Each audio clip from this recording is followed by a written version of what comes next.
वक्रतुण्ड महाकाय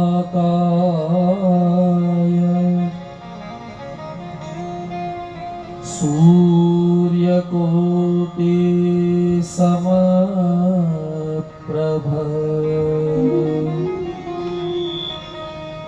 निर्विघ्नं कुरु मे देव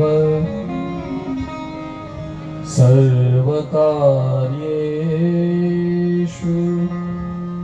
सर्वदा। नमो शम्भवाय च मयो भवाय च नमः शङ्कराय च मयस्कराय च नमः शिवाय च शिवतराय च। वासनात् वासुदेवस्य वासितं भुवनत्रयम् सर्वभूतनिवासोऽसि वासुदेव नमोऽस्तुते।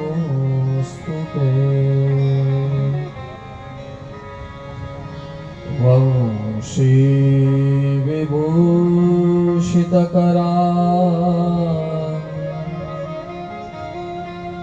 नवनीरदाभा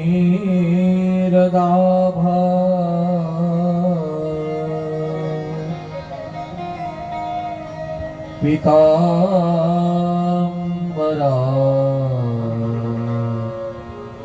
दरुणबिम्बफला धरोष्ठा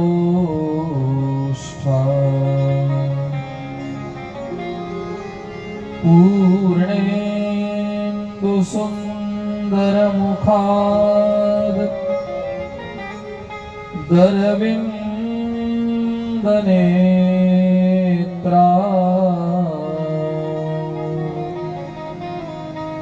कृष्णात् परं किमपि तत्त्वमहं न जाने। योऽन्तः प्रवेश्य मम वाच मिमां प्रसूप्ता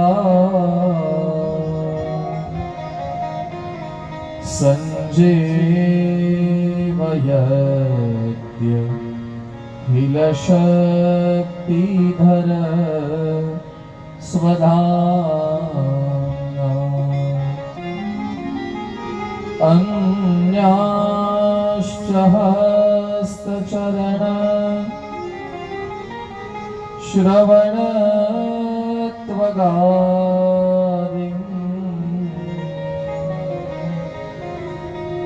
प्राणान्नमो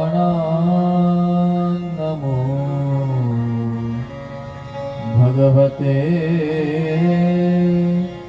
पुरुषाय तुभ्यं। प्राणान्नमो भगवते पुरुषाय तुभ्यम्। भज गोविन्द गोविन्द गोपाला भज गोविन्द गोविन्द गोपाला भज गोविन्द गोविन्द गोपाला।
भज मुरली मनोहर नंदलाला।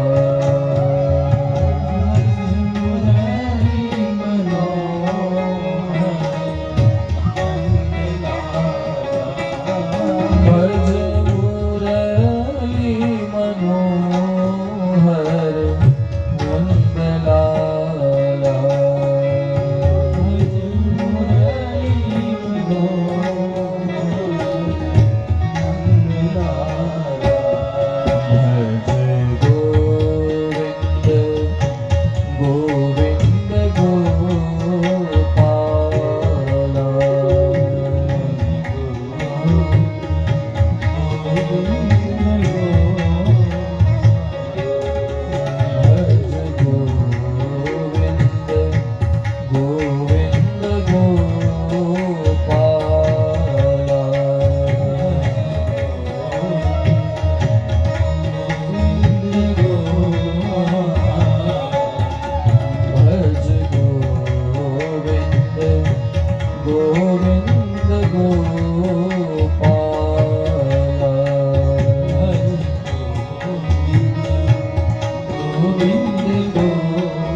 कृष्ण भगवान की जय। राजा रामचंद्र भगवान की जय। सद्गुरु भगवान की जय। श्री गोवर्धन नाथ की जय। ओम नमः पार्वती पतये हर हर महादेव। यं प्रव्रजन्तमनुपेतमपेतकृत्यं द्वैपायनो विरहकातर आजुहाव। पुत्रेति तन्मयतया तरवोऽभिनेदु स्तं सर्वभूतहृदयं मुनिमानतोऽस्मि। नमोऽस्तु ते व्यासविशालबुद्धे फुल्लारविन्दायतपत्रनेत्र। येन त्वया भारततैलपूर्णः प्रज्वालितो ज्ञानमयप्रदीप। प्रभोर्नन्दकुमारो मे स्वामिनी वृषभानुजा। कृतार्थोऽहं कृतार्थोऽहं कृतार्थोऽहं न संशयः। व्यासनारायण भगवान की जय। श्री शुकदेव जी महाराज की जय। शारदे मां, हे शारदे मां, हे शारदे मां, हे शारदे मां, शारदे मां, हे शारदे मां, हे शारदे मां, हे शारदे। अज्ञानता से हमें तार दे मां। अज्ञानता से हमें तार दे मां। हे शारदे मां, हे शारदे मां, शारदे मां, हे शारदे मां। मुनियों ने समझी, मुनियों ने जानी, वेदों की भाषा पुरानी।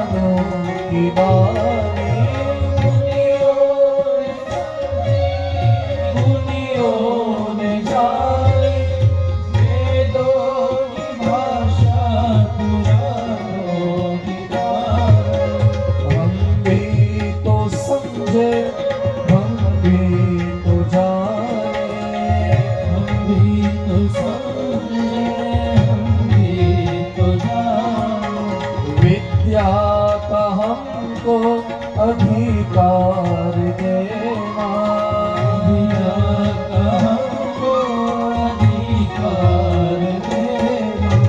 हे शारदे माँ, हे शारदे माँ, हे शारदे माँ, हे शारदे हो, हे शारदे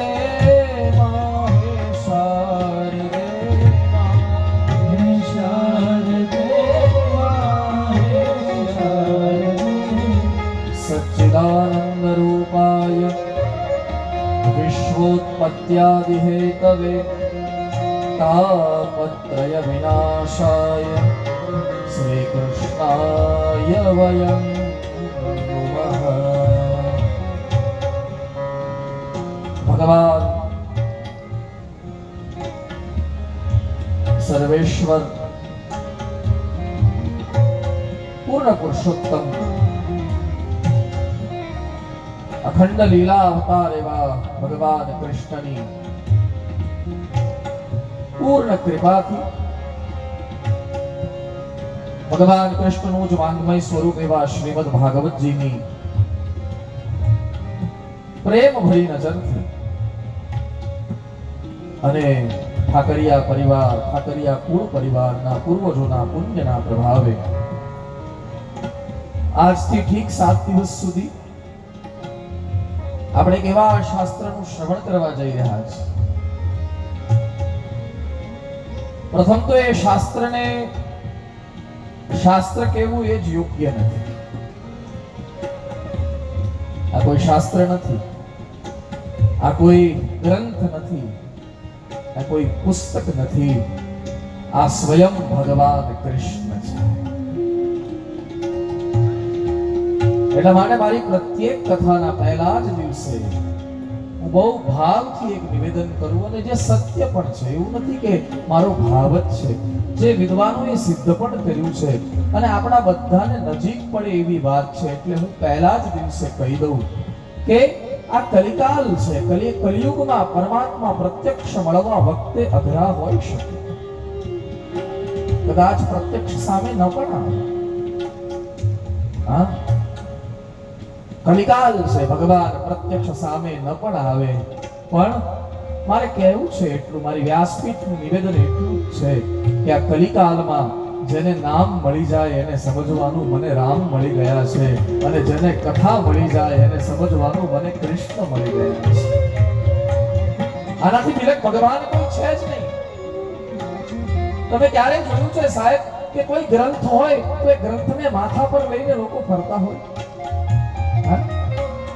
હમણાં પોથી યાત્રા થઈ ધનસુખભાઈ, ત્યારે બધાએ આ ગ્રંથને માથા પર લીધો ને, બેને ઈંડોણી પણ મૂકી, પછી નેપકિન પણ મૂક્યો। મેં કીધું બધું કાઢી નાખો, ખાલી મસ્તક પર આ ગ્રંથનો સ્પર્શ સીધો મસ્તક સાથે હોવો જોઈએ। વચ્ચે ઈંડોણી રાખો ને નેપકિન રાખો ને તો સ્પર્શ કેવી રીતે થાય? અને આ ઈશ્વર છે, ઈશ્વરનો સ્પર્શ સીધો હોવો જોઈએ, સદગુરુનો સ્પર્શ સીધો હોવો જોઈએ, ભગવંતનો અને સંતનો સ્પર્શ સીધો। કોઈ આપણને સંત પાસે જઈએ અને આપણને પગે લાગતા અટકાવે ને, કહેવાનો મારો અધિકાર છે એને સ્પર્શ કરો। હા, શું કામ? કારણ કે આ જગતમાં કૃપા 3 રીતે થાય। એક જીભથી જ્યારે સદગુરુ કૃપા કરી દે, એક નજરથી કૃપા કરી દે, અને ત્રીજું કાંઈ ન કરે તો માથે હાથ મૂકીને કૃપા કરી દે। આ ભગવંત અને સંતની કૃપાના 3 પરિમાણ છે। હા, આનો સ્પર્શ હોવો જોઈએ। ગોપીઓને ભગવાન કૃષ્ણએ સ્પર્શ આપ્યો છે। આગળ કથા આવશે, જ્યારે આપણે કથામાં આગળ વધશું ત્યારે ભગવાન કૃષ્ણનું પ્રાગટ્ય થયું ને વ્રજમાં પ્રાગટ્ય થયા પછી ઘણા બધા ઉત્સવો મનાવાયા છે। એમાં એક ગોપીઓએ ઉત્સવનું નામ આપ્યું છે સ્પર્શોત્સવ। હા, किम ते कतम क्षितितको वतकेशवांग्री स्पर्शोत्सवो पुलकितांग रोहेर विभासी स्पर्शोत्सव એટલે ભગવાન કૃષ્ણ સ્વયં જ્યારે ભાગવત બનીને આપણા ઘરે પધાર્યા છે. ભગવાન એક શુદ્ધ બ્રહ્મને જ્યારે મનુષ્ય આકાર ધારણ કરવા, જરા ધ્યાન આપજો કથામાં હો સાહેબ, જ્યારે એ શુદ્ધ બ્રહ્મને મનુષ્ય આકાર ધારણ કરવાની ઈચ્છા થઈ ત્યારે ભગવાન કૃષ્ણ બની અને આ ધરા પર અવતર્યા. એ જ ભગવાન, એ જ બ્રહ્મને જ્યારે વહેવાની ઈચ્છા થઈ પાણી બનીને, ત્યારે આ ધરા પર ગંગાજી બનીને વહ્યા છે. એટલા માટે વેદમાં ગંગાજીનું પહેલું નામ છે બ્રહ્મદ્રવ. હા, પછી તો ભગવાનની જટામાં આવ્યા એટલે જટાશંકરી કહેવાયા. પછી 4 ભાગ થયા, આલકનંદા, સીતા, ભદ્રા અને ચાક્ષુષ. આ ગંગા તો એટલા માટે કહેવાય છે કે પવિત્ર છે. આ જગતમાં ગંગા એને જ કહેવાય જે પવિત્ર હોય. ગંગા કોને કહેવાય? બોલે જેનામાં સ્નાન કરવાથી ઈ તો પવિત્ર છે જ, પણ આપણને પણ પવિત્ર કરી નાખે એનું નામ. જેનો સ્પર્શ થવાથી આપણે પણ પવિત્ર થઈએ બધા. ગંગા જી સબ ગંગા.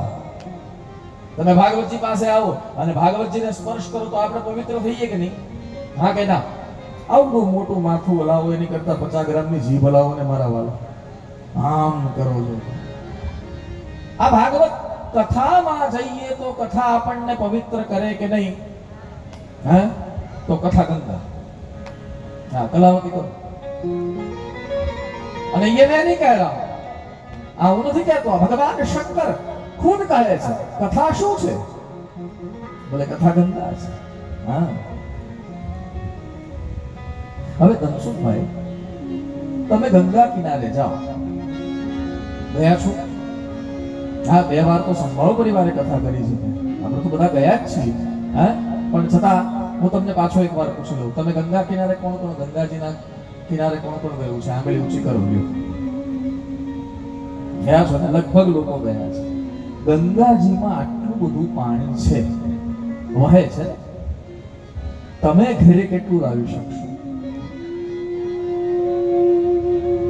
કયો મને, કેટલું લાવી શકશો? પેલા કોઈ 10 લીટર લાવે તો કેટલું લાવી શકશો? હું તમને પ્રશ્ન પૂછું, ચાલો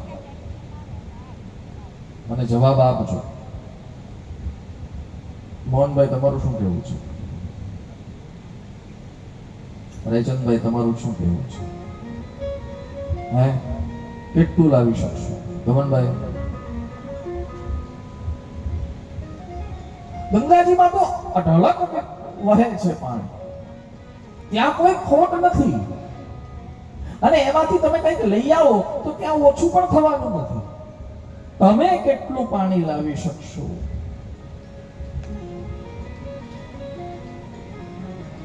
હા, હાજી, બધું લાવી શકાય? આખી ગંગાજી આવી જાય? ચાલો, આપણે એટલું જ પાણી લાવી શકશું સાહેબ, જેટલું આપણી પાસે પાત્ર હશે. તમે એક લોટો લઈને જાઓ ને પછી એમ કહો કે મારે 25 લીટર પાણી લઈ જવું છે તો સંભવ નથી, કારણ કે લોટો આપણો માત્ર 250 ગ્રામનો છે. તમે 10 લીટરનો કેન લઈને જાઓ અને ગંગાજીને એમ કહો કે મને 100 લીટર લઈ જવું છે તો નહીં લઈ જવા દે, કારણ કે તમારી પાસે પાત્ર જ નથી એટલું.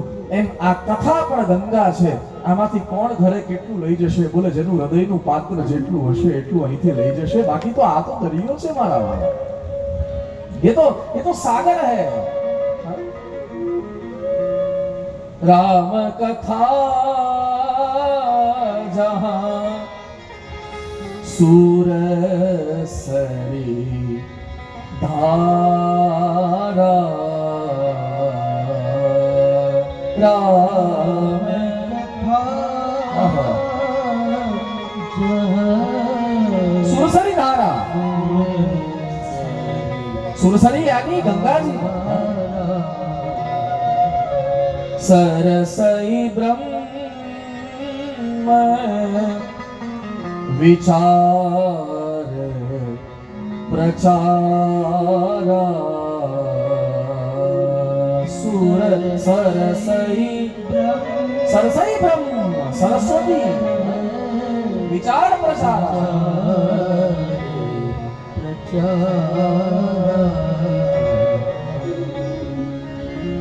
પૂછે રઘુપતિ કથા પ્રસંગા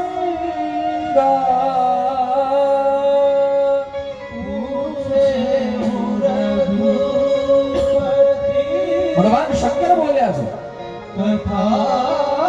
કથા પ્રસંગા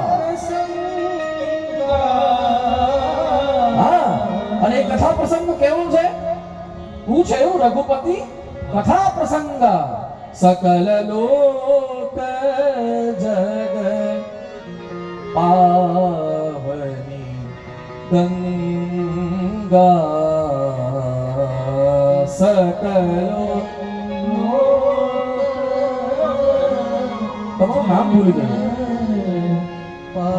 ભાઈ કોને તમારું નામ રાજેશભાઈ રાજેશભાઈ આપણે આજે બહુ સુંદર વાતો કરી બહુ સરસ બોલ્યા ભલે ટૂંકું બોલ્યા પણ મને બહુ અનુકૂળ આવી મને બહુ મજા આવી તમારી વાતો બિલકુલ શાસ્ત્ર સંમત હતી હા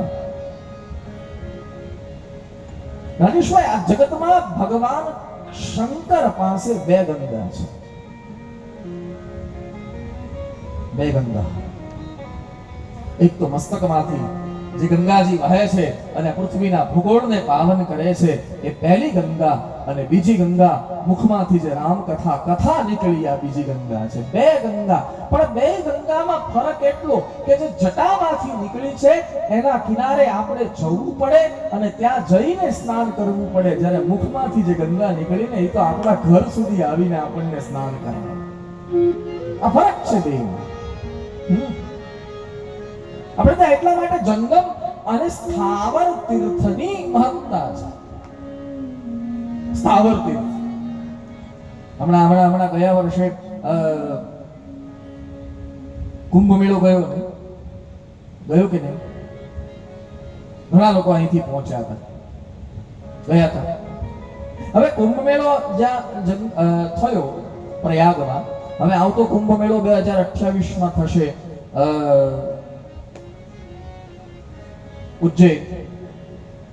ઉજ્જૈનમાં હવે સિંહસ્થ કુંભ છે હા 2028 તો તમારે કુંભ મેળામાં સ્નાન કરવા જવું હોય તો તમે એમ ઘરે બેઠા બેઠા કુંભ મેળો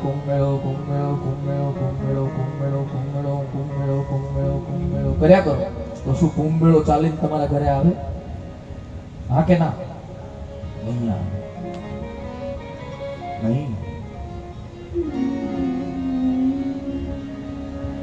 કુંભ મેળોમાં સ્નાન કરવું હોય ને કુંભમાં સ્નાન કરવું હોય તો તમારે યાત્રા કરવી પડે જવું પડે ત્યાં સુધી ત્યાં જઈ અને પછી તમે સ્નાન કરો આ સ્થાવર તીર્થ છે સ્થાયી એ ન હલે આપણે જોવું જ્યારે અમારી કથા છે ને એ જંગમ તીર્થ છે જંગમ તીર્થ એટલે તમે કયો ત્યાં આવે તમે કયો ઈ સમય આવે અને તમે કયો કેટલા લોકોને સ્નાન કરાવે એટલા માટે સકલ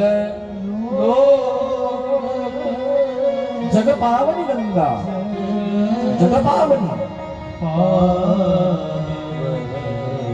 બીજું ગંગાજીના કિનારે સ્નાન કરવા જાવ તો આંતર બાહ્ય શુદ્ધિ થઈ જાય આપણું શરીર શુદ્ધ થઈ જાય આપણે એમ માનીએ કે આપણા પાપ જતા રહ્યા અંતઃકરણ જે મેલું પડ્યું છે એને કોણ શુદ્ધ કરે અંદરના વિચારો જે કચરા વાળા વિચાર ઘણા લોકોએ છે ને પોતાના હૃદય નથી રહેવા દીધું કચરા પેટી બનાવી દીધી છે માત્ર ને માત્ર બીજા માટે ખરાબ ને ખરાબ વિચારો દ્વેષ યુક્ત વિચારો આને આમ છે અને મને આમ નથી અને આને આમ છે અભિમાનથી ભરેલા વિચારો છે તમારા ઘરે આપણા ઘરે કોઈ મહેમાન આવે સાહેબ અને આપણે પછી એને કચરા પેટી પાસે બેસાડાય હા કે ના? તમે બોલાવ્યા કરો મહેમાનને કે આવો આવો આવો, એ આવતા જ ન હોય ને એક દિવસ અચાનક એ આવી જાય અને પછી આપણે ઉકરડો હોય ને ઉકરડામાં સમજાય ને ઉકરડું, એ ઉકરડા પર આસન નાખીને બેસાડી દઈએ તો કે તમે અહીંયા બેસો, ચાલે? કેમ ન ચાલે? જો એક વ્યક્તિ મહેમાન તરીકે આવે અને આપણે એને ઉકરડા પર ન બેસાડી શકીએ સાહેબ, એટલે કે કચરા પેટીની બાજુમાં ન બેસાડી શકીએ, તો આપણે ભગવાનને તો કહીએ છીએ ભગવાન અમારા હૃદયમાં બેસો, અમારા હૃદયમાં બેસો, અમારા હૃદયમાં બેસો, પણ હૃદયમાં ઉકરડો છે એનું શું? મેલથી ભરેલો છે, સાફ કરવો પડશે. ભગવાન તો બેઠા જ છે. ભગવાન એમ નથી કે ભગવાન તો બધી જ જગ્યાએ છે. જો ભગવાન બધી જગ્યાએ ન હોત તો ભગવાન એમ પોતે શ્રીમદ ભગવદ ગીતામાં ન બોલત કે નમે દ્વેષોસ્તિ ન પ્રિય, મને કોઈ સાથે દ્વેષ નથી અને મને કોઈ પ્રિય નથી. આવું ભગવાન કૃષ્ણ અર્જુનની સામે બોલ્યા છે. આપણા હૃદયમાં છે શું?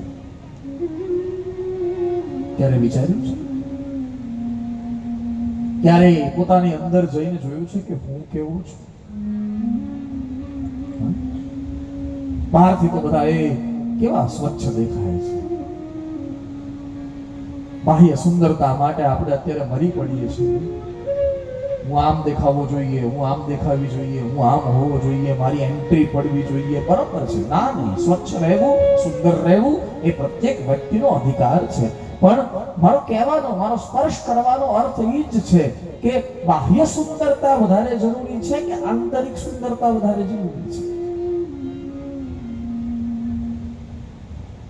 કોઈ દીકરી બહુ સુંદર દેખાતી હોય પણ આપણે સમજો કે બહુ સુંદર દેખાતી હોય દીકરી, પણ સવારે 9:30 વાગે જાગતી હોય તો સાસુને ગમે એમ જવાબ આપતી હોય તો એ સુંદરતા, એની સુંદરતા મટી જશે.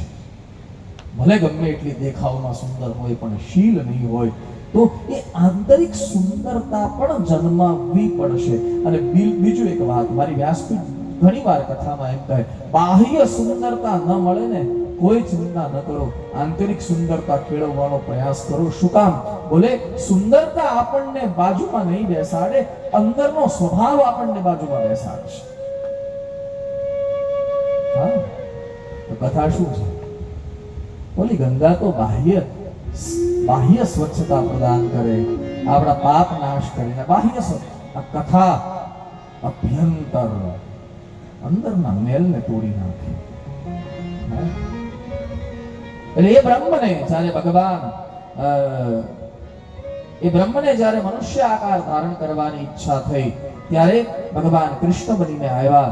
એ બ્રહ્મને જ્યારે વહેવાની ઈચ્છા થઈ એટલે કે પીગળવાની ઈચ્છા થઈ ત્યારે ગંગાજી બનીને આ ધરા પર વહેવા લાગ્યા. એટલા માટે ગંગાજીનું પહેલું નામ છે બ્રહ્મદ્રવ. હા, પણ એ બ્રહ્મને જ્યારે શબ્દ આકાર એટલે કે પુસ્તક આકાર ધારણ કરવાની ઈચ્છા થઈ ત્યારે સ્વયં ભાગવતજી બનીને આ ધરા પર અવતર્યા છે. એટલા માટે આ કોઈ ગ્રંથ નથી, આ કોઈ પુસ્તક નથી, આ કોઈ શાસ્ત્ર નથી. શાસ્ત્રના રૂપમાં મળેલા સર્વેશ્વર છે. હા, ગ્રંથના રૂપમાં મળેલા ગોવિંદ છે અને પુસ્તકના રૂપમાં મળેલા પરમાત્મા છે. એવી આ કથા આપણે ત્યાં છે ને સાહેબ. અધ્યાત્મએ ભગવાનના 2 સ્વરૂપોની ચર્ચા કરી છે. ધ્યાન આપજો. એક સ્વરૂપ જે મંદિરમાં બિરાજે એનું નામ છે સેવાનું સ્વરૂપ, સેવ્ય મૂર્તિ. અત્યારે જો ને આપણે ભવાની માતાના મંદિરથી આ પોથીયાત્રા તો ભવાની માતાનો વિગ્રહ ત્યાં બિરાજમાન હતો, મૂર્તિ હતી ભગવાની માતાની, અને આપણે ત્યાંથી પ્રણામ કરીને પોથીયાત્રાનો આરંભ કર્યો. એ મૂર્તિ, એ સેવ્ય મૂર્તિ મંદિરમાં બિરાજ. આપણા ઘરમાં પણ મંદિર હોય અને મંદિરમાં આપણે ભગવાનની પૂજા કરતા હોઈએ તો એ સેવાની મૂર્તિ છે, સેવ્ય મૂર્તિ.